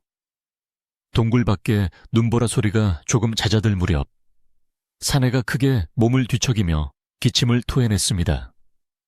연화는 깜짝 놀라 그의 곁으로 다가갔습니다. 사내의 손이 허공을 휘저으며 무언가를 찾는 듯 했습니다. 아마도 자신의 검을 찾는 것 같았습니다. 누구냐? 여기는 어디냐? 사내의 목소리는 갈라지고 낮게 깔려 있었지만 낯선 일을 경계하는 살기가 서려 있었습니다. 그는 몸을 일으키려 했지만 극심한 통증 때문에 다시 바닥으로 쓰러졌습니다. 움직이지 마십시오. 상처가 깊습니다. 연화는 최대한 침착하고 부드러운 목소리로 말했습니다. 사내는 소리가 들리는 쪽으로 고개를 돌렸습니다. 하지만 그의 눈동자는 초점을 잃고 허공을 헤매고 있었습니다. 내 눈이 보이지 않는다, 사내. 조선의 황제 이헌은 자신의 눈이 보이지 않는다는 사실에 절망보다는 분노를 느끼는 듯 주먹을 꽉 쥐었습니다. 반역자들의 기습을 받아 쫓기던 중 독화살에 스치고 칼에 베어 정신을 잃었던 기억이 희미하게 떠올랐습니다. 지금 당장이라도 일어나 적들을 베어야 하는데 몸이 말을 듣지 않는 상황이 그를 초조하게 만들었습니다. 독기운 때문에 일시적으로 시력을 잃으신 것입니다. 해독초를 썼으니 시간이 지나면 돌아오실 겁니다. 안심하십시오. 연화의 목소리는 기이할 정도로 차분하여 이헌의 날 선 신경을 조금씩 누그러뜨렸습니다. 그는 보이지 않는 눈으로 상대방을 가늠하려 애썼습니다. 살기나 적에는 느껴지지 않았습니다. 대신 은은한 흙내음과 쌉싸름한 약초 향기, 그리고 곁에 다가온 인기척에서 느껴지는 따스한 온기만이 감지되었습니다. 궁궐의 여인들에게서 나는 짙은 분 냄새와는 전혀 다른 숲의 향기였습니다. 그대가 나를 구한 것인가? 이헌이 물었습니다. 연화는 잠시 망설이다가 조용히 고개를 끄덕였습니다. 하지만 그가 볼 수 없다는 것을 깨닫고 작게 대답했습니다. 우연히 호숫가에 쓰러져 계신 것을 보았습니다.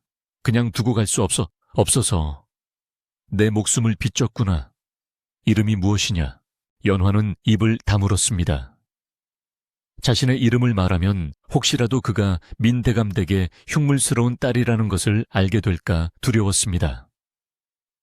비록 지금은 앞을 못 보지만 언젠가 눈을 뜨게 되면 자신의 흉터를 보고 혐오감을 느낄 것이 뻔했습니다. 그녀는 이 낯선 사내에게서만큼은 경멸 어린 시선을 받고 싶지 않았습니다. 이름을 밝힐 만한 위인이 못 됩니다. 그저 산속에 사는 약초꾼이라 여기십시오. 연화는 황급히 화제를 돌렸습니다. 물을 좀 드리겠습니다. 열이 심하십니다. 그녀는 깨끗한 눈을 녹여 만든 물을 나무짚에 담아 그의 입가에 가져다 대었습니다. 이헌은 그녀의 손길이 닿자 움찔했지만 이내 거부하지 않고 물을 마셨습니다. 물은 차갑고 시원하여 타오르는 목을 식혀주었습니다. 물을 먹여주는 그녀의 손길은 투박했지만 조심스러웠고 마치 깨지기 쉬운 귀한 물건을 다루듯 정성스러웠습니다. 황제로 살아오며 수많은 시중을 받아왔지만 이토록 진심 어린 손길은 처음 느껴보는 것이었습니다. 약초꾼이라 이헌은 입가에 묻은 물기를 닦으며 중얼거렸습니다. 그는 더 이상 캐묻지 않았습니다. 지금은 이 정체불명의 여인에게 의지할 수밖에 없는 처지였으니까요. 무엇보다 그녀의 곁에 있으면 묘하게 마음이 편안해졌습니다. 쫓기고 배신당하며 날카로워졌던 신경이 그녀의 약초 향기 속에서 서서히 이완되는 것을 느꼈습니다. 밤이 깊어지자 동굴 안의 기온도 다시 떨어지기 시작했습니다. 연화는 불을 더 지피고 자신의 겉옷을 벗어 이헌에게 덮어주었습니다. 자신은 얇은 저고리만 입은 채 추위에 떨면서도 환자가 우선이라는 생각뿐이었습니다. 그때 이헌의 손이 불쑥 튀어나와 연화의 손목을 잡았습니다. 뜨거운 열기가 전해져 왔지만 그의 손아귀 힘은 강했습니다. 그대 손이 차갑구나. 이헌은 낮은 목소리로 말했습니다. 그리고는 자신이 덮고 있던 겉옷을 잡아당겨 연화 쪽으로 밀었습니다. 나누어 덮자. 생명의 은인이 얼어 죽게 내버려 둘 수는 없지 않으냐. 연화는 당황하여 손을 빼려 했지만 이헌은 놓아주지 않았습니다. 결국 연화는 조심스럽게 그의 곁에 앉아 옷자락의 끝을 덮었습니다. 두 사람의 어깨가 살짝 닿았습니다. 낯선 사내와의 접촉이 부끄러웠지만 그의 천은 얼어붙었던 연화의 몸과 마음을 녹여주는 난로와도 같았습니다. 밖에서는 여전히 눈보라가 몰아치고 있었지만 작은 동굴 안은 두 사람의 숨소리와 타닥거리는 모닥불 소리로 채워졌습니다. 그렇게 기묘한 동거가 시작되었습니다. 세상에서 가장 고귀한 신분의 사내와 세상에서 가장 비천하게 여겨지는 여인. 서로의 정체를 모른 채 그들은 눈 덮인 산속의 작은 동굴에서 서로에게 생명줄이 되어주고 있었습니다. 연화는 이연이 잠든 틈을 타 그의 얼굴을 가만히 들여다보았습니다. 흉터 없는 매끈한 피부, 곱게 뻗은 콧날, 신이 빚은 듯한 사내였습니다. 그녀는 자신의 얼굴에 손을 가져다 대었습니다. 울퉁불퉁한 흉터가 손끝에 만져졌습니다. 이분의 눈이 낮게 되면 나를 보고 괴물이라 하며 도망치시겠지. 연화의 가슴 한구석이 아려왔습니다. 하지만 지금 이 순간만큼은 그가 자신의 흉터를 보지 못한다는 사실이 다행스럽게 느껴졌습니다. 오로지 자신의 목소리와 손길, 그리고 마음만을 보아주는 사람. 연화에게 이혼은 처음으로 생긴 사람 대 사람으로 대해주는 존재였습니다. 며칠이 지났습니다. 연화는 매일 새벽같이 일어나 별당으로 가서 몰래 쌀과 반찬을 훔쳐와 죽을 쑤어 날랐습니다. 혹시라도 새어머니에게 들킬까봐 가슴을 졸이면서도 이연이 죽을 비우고 조금씩 기운을 차리는 모습을 보면 두려움도 사라졌습니다. 이연 역시 연화가 오는 발자국 소리만 들려도 굳어있던 표정을 풀고 희미하게 미소를 짓곤 했습니다. 오늘은 바람 냄새가 다르구나. 눈이 그친 모양이다.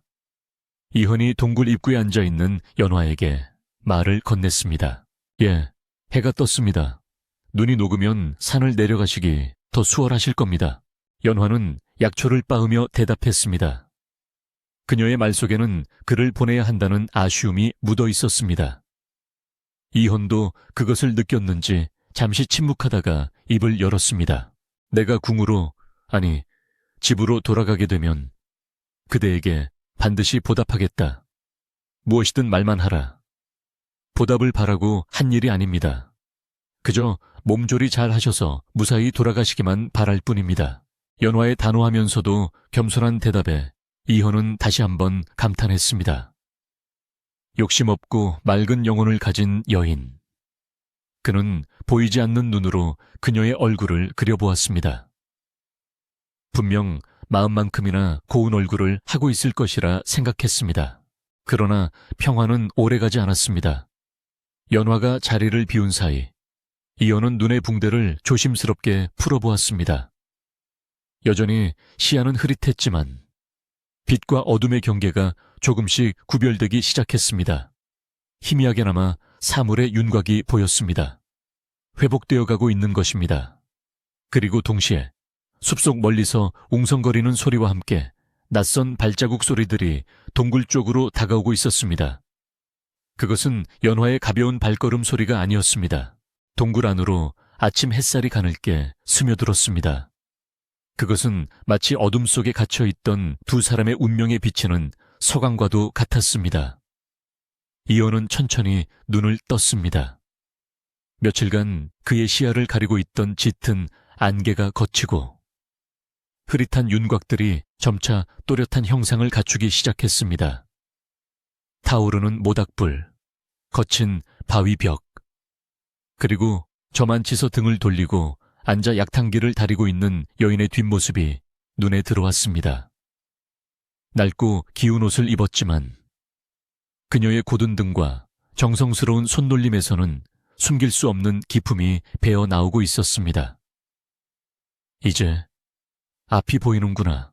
이연의 낮고 굵은 목소리에 연화가 화들짝 놀라 뒤를 돌아보았습니다. 그녀의 눈이 커졌습니다. 사내의 눈동자가 이제는 초점을 되찾고 자신을 똑바로 응시하고 있었기 때문입니다. 순간 연화는 본능적으로 옷소매를 들어 자신의 왼쪽 얼굴을 가렸습니다.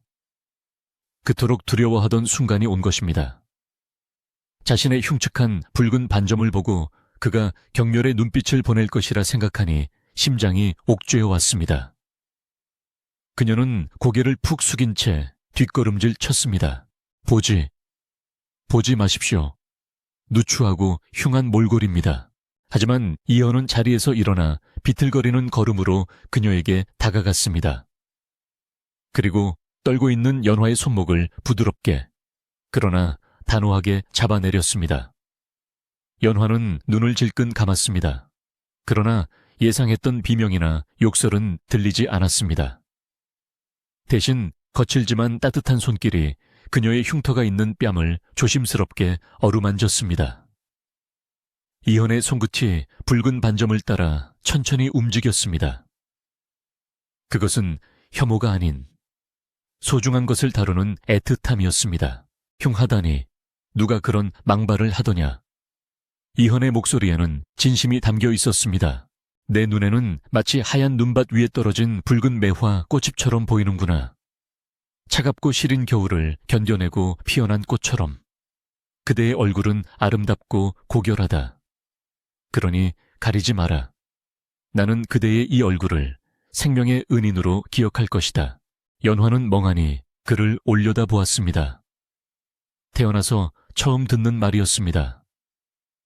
괴물, 귀신, 재수없는 아이라는 소리만 듣고 자란 그녀에게 꽃이라 불러준 사람은 그가 처음이었습니다. 연화의 눈시울이 붉어지더니 기어이 참았던 눈물이 뺨을 타고 흘러내려 이현의 손을 적셨습니다. 연화는 마음을 진정시키고 정성스럽게 달인차를 이현에게 내밀었습니다. 단순히 목을 축이는 물이 아니었습니다. 말린 구기자와 오미자, 그리고 산삼의 잔뿌리를 섞어 만든 기력을 회복시키는 귀한 차였습니다. 이현은 차를 한 모금 마시고는 눈을 크게 떴습니다. 혀끝의 감도는 맛이 예사롭지 않았습니다. 쓴맛과 단맛이 조화롭게 어우러져 몸속 깊은 곳에서부터 열기가 차오르는 것이 느껴졌습니다. 이것은 궁중의 어이조차 쉽게 흉내낼 수 없는 솜씨였습니다. 단순한 약초꾼의 솜씨가 아니구나. 약재의 성질을 꿰뚫고 조화시킬 줄 아는 지혜가 있다. 그대는 도대체 누구인가? 이현의 물음에 연화는 수줍게 고개를 숙였습니다. 이 어깨 너머로 배운 지식이 미천할 따름입니다. 그저 선비님이 어서 쾌차하시길 바라는 마음을 담았을 뿐입니다. 그녀의 겸손함 속에 숨겨진 총명함과 재능을 확인한 이현은 확신했습니다. 이 여인은 진흙 속에 묻힌 진주라는 것을. 그녀의 겉모습이 아닌 내면의 빛을 알아본 이현의 마음속에서 그녀를 향한 연모의 감정이 싹트기 시작했습니다. 그러나 그 평온하고 애틋한 순간은 오래가지 못했습니다. 동굴 밖에서 갑작스럽게 개 짖는 소리와 함께 거친 고함 소리가 들려왔습니다. 인연 어디로 숨었느냐. 발자국이 이쪽으로 이어졌다. 쥐새끼 같은 년. 당장 나오지 못할까. 익숙한 그리고 끔찍한 목소리였습니다. 조씨 부인이었습니다. 연화의 얼굴이 사색이 되었습니다. 쌀과 약재가 없어진 것을 눈치챈 조씨 부인이 하인들을 풀어 샅샅이 뒤진 모양이었습니다. 연화는 이현을 돌아보았습니다. 아직 몸이 성취하는 그가 발각되면 무슨 봉변을 당할지 몰랐습니다. 선비님, 부디 안쪽에 숨어 계십시오. 제가 나가서 해결하겠습니다. 연화는 떨리는 다리를 억지로 떼어 동굴 입구로 향했습니다. 더 이상 숨거나 도망칠 곳은 없었습니다. 그녀는 동굴 밖으로 나가 조씨 부인과 하인들 앞을 막아섰습니다. 10여 명의 장정들이 몽둥이를 들고 서 있었고 그 가운데 조씨 부인이 독이 잔뜩 오른 눈으로 연화를 노려보고 있었습니다. 내 인연 감히 곳간에 손을 대고 도망을 쳐 게다가 이 깊은 산속 동굴에 숨어서 무얼 하고 있었던 개냐 설마. 조씨 부인의 시선이 동굴 안쪽을 향했습니다. 불피운 흔적과 사람의 기척을 눈치챈 그녀의 입꼬리가 비열하게 올라갔습니다. 오호라.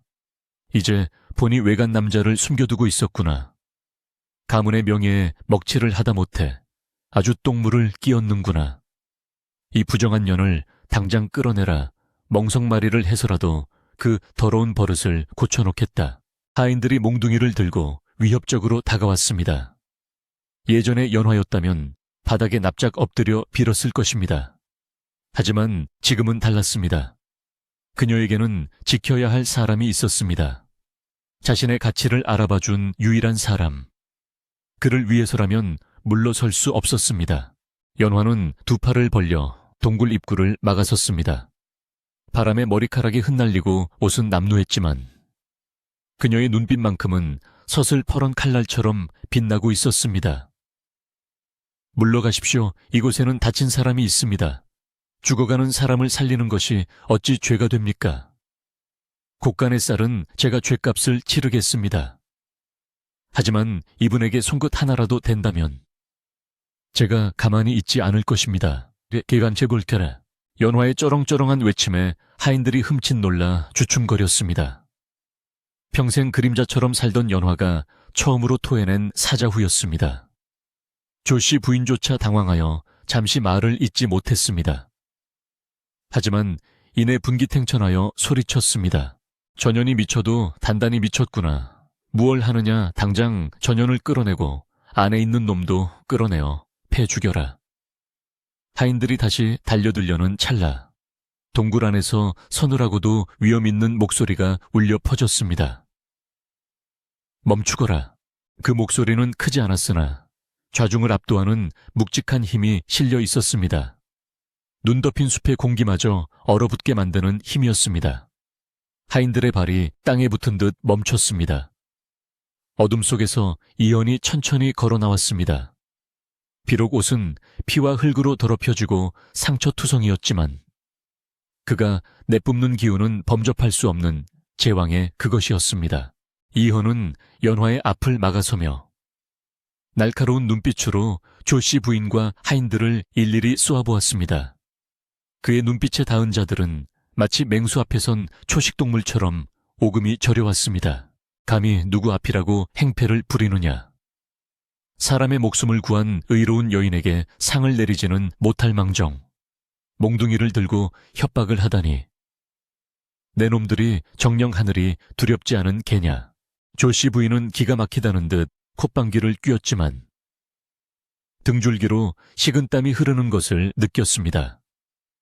눈앞의 사내는 분명 초라한 행색을 하고 있었지만 그 눈빛만은 감히 마주볼 수 없을 정도로 강렬했기 때문입니다.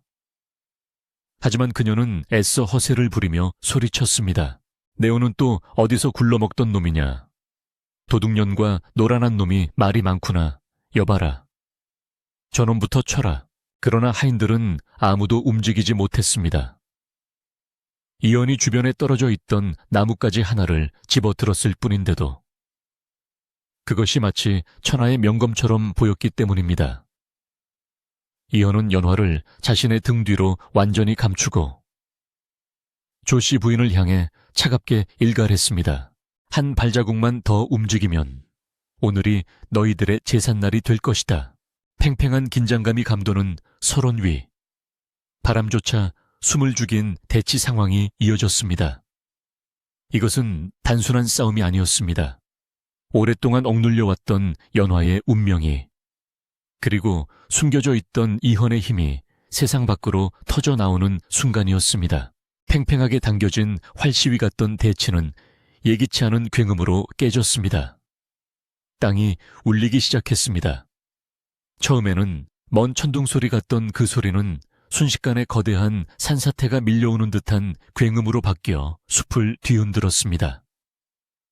조씨 부인과 하인들이 당황하여 두리번거리는 사이 숲의 사방에서 붉은 깃발이 휘날리며 검은 말들이 벼락처럼 쏟아져 들어왔습니다. 두두두두 말발굽 소리가 눈 덮인 대지를 강타했고 순식간에 수십 명의 무장한 군사들이 동굴 앞을 겹겹이 포위했습니다. 그들의 갑옷에는 왕실을 상징하는 용문양이 선명하게 새겨져 있었고 손에 든 창과 칼은 서슬퍼런 빛을 내뿜고 있었습니다. 금군 진준이었습니다. 이게 무슨...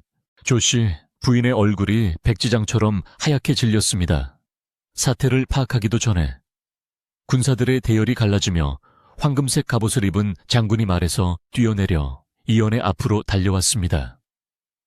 장군은 눈밭에 무릎을 꿇고 머리를 조아렸습니다. 폐하 늦어서 죽여주시옵소서. 옥체는 강령하신지요. 그 한마디는 마른 하늘의 날벼락보다 더 큰 충격이었습니다. 폐하라니, 숲속의 정적을 깨고 울려 퍼진 그 단어에 조씨 부인과 하인들은 숨 쉬는 것조차 잊어버렸습니다. 몽둥이를 들고 있던 하인들의 손에서 힘이 빠져 무기들이 툭툭 눈밭으로 떨어졌습니다. 이헌. 아니, 조선의 황제는 꼿꼿이 서서 차가운 눈으로 그들을 내려다보았습니다. 비록 남루한 옷을 입고 있었으나 그에게서 뿜어져 나오는 제왕의 기운은 이제 그 누구도 부정할 수 없었습니다. 일레오나라, 내 목숨은 하늘이 도왔고 또한 이 여인이 지켰느니라. 이연은 곁에 서서 놀란 토끼 눈을 하고 있는 연화의 어깨를 감싸 안았습니다. 연화 역시 믿을 수 없는 상황에 다리가 풀려 주저앉을 뻔했으나 이연의 단단한 팔이 그녀를 지탱해 주었습니다. 폐하. 조씨 부인은 비명조차 지르지 못하고 그 자리에 털썩 주저앉았습니다. 그녀의 눈동자는 공포로 심하게 흔들렸고 입술은 파랗게 질려 덜덜 떨리고 있었습니다. 자신이 감히 몽둥이질을 하려 했던 자가 이 나라의 지존이라니. 그리고 자신이 그토록 구박하고 죽이려 했던 전처의 딸이 그 지존의 은인이라니. 그녀의 머릿속이 하얗게 타버리는 듯했습니다. 내 이놈들, 감히 어느 안전이라고 서 있는 개냐. 장군의 호통 소리에 하인들은 물론이고 조씨 부인까지 혼비백산하여 눈밭에 머리를 쳐박았습니다. 죽여주시옵소서, 죽여주시옵소서. 소인들이 눈이 멀어 옥체를 알아보지 못하였습니다. 곡소리가 숲을 메웠습니다. 하지만 이연의 눈에는 일말의 자비도 없었습니다. 그는 천천히 걸음을 옮겨 엎드려 있는 조씨 부인 앞으로 다가갔습니다. 고개를 들어라. 얘를 지옥의 염라대왕이 부르는 소리 같았습니다. 조씨 부인은 덜덜 떨며 간신히 고개를 들었습니다. 이연의 그림자가 그녀를 덮쳤습니다. 네오는 내게 이 여인을 부정한 년, 가문의 수치라 하였다. 허나 내 눈에는 너야말로 탐욕과 아집으로 뭉친 추악한 괴물로 보이는구나. 겉만 번지르르한 비단옷 속에 썩어 문드러진 마음을 감추고 세상에서 가장 고귀한 보석을 알아보지 못하고 진흙탕에 처박으려 했으니 그 죄가 실로 무겁다. 이연은 다시 연화를 돌아보았습니다. 이 여인은 나의 눈이 되어주었고 차가운 눈밭에서 자신의 옷을 벗어 나를 덮여주었다. 짐은 오늘부로 이 여인 민연화를 나의 은인이자 이 나라의 귀한 손님으로 맞이할 것이다. 또한 너희들의 그 썩은 눈과 입으로 다시는 이 여인을 모욕하지 못하게 할 것이다. 황제의 명은 즉각적이고 단호했습니다. 민대감의 가문은 멸문지화를 면했으나 그 대가는 혹독했습니다.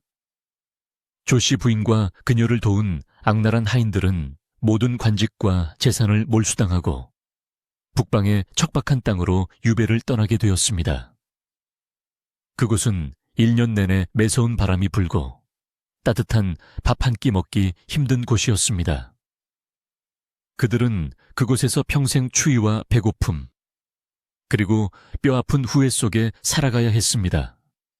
연화가 겪었던 그 외로움과 고통을 이제는 그들이 짊어지게 된 것입니다. 이것은 단순한 복수가 아닌 뿌린 대로 거두는 하늘의 이치였습니다. 계절이 바뀌었습니다. 날카로운 바람이 물러가고 산과 들에는 아지랑이가 피어올랐습니다. 궁궐의 후원에도 따스한 봄 기운이 가득했습니다. 연못개는 버드나무가 늘어지고 만발한 벚꽃잎이 바람에 날려 눈처럼 흩날리고 있었습니다. 그 아름다운 풍경 속에 연화가 서 있었습니다. 이제 그녀는 낡은 무명옷 대신 은은한 연분 홍색 비단 저고리와 옥색 치마를 입고 있었습니다. 머리에는 화려한 가채 대신 단아한 비녀를 꽂았습니다. 궁녀들이 그녀의 뒤를 따랐지만 연화의 손은 여전히 약초물이 들어 거뭇했습니다.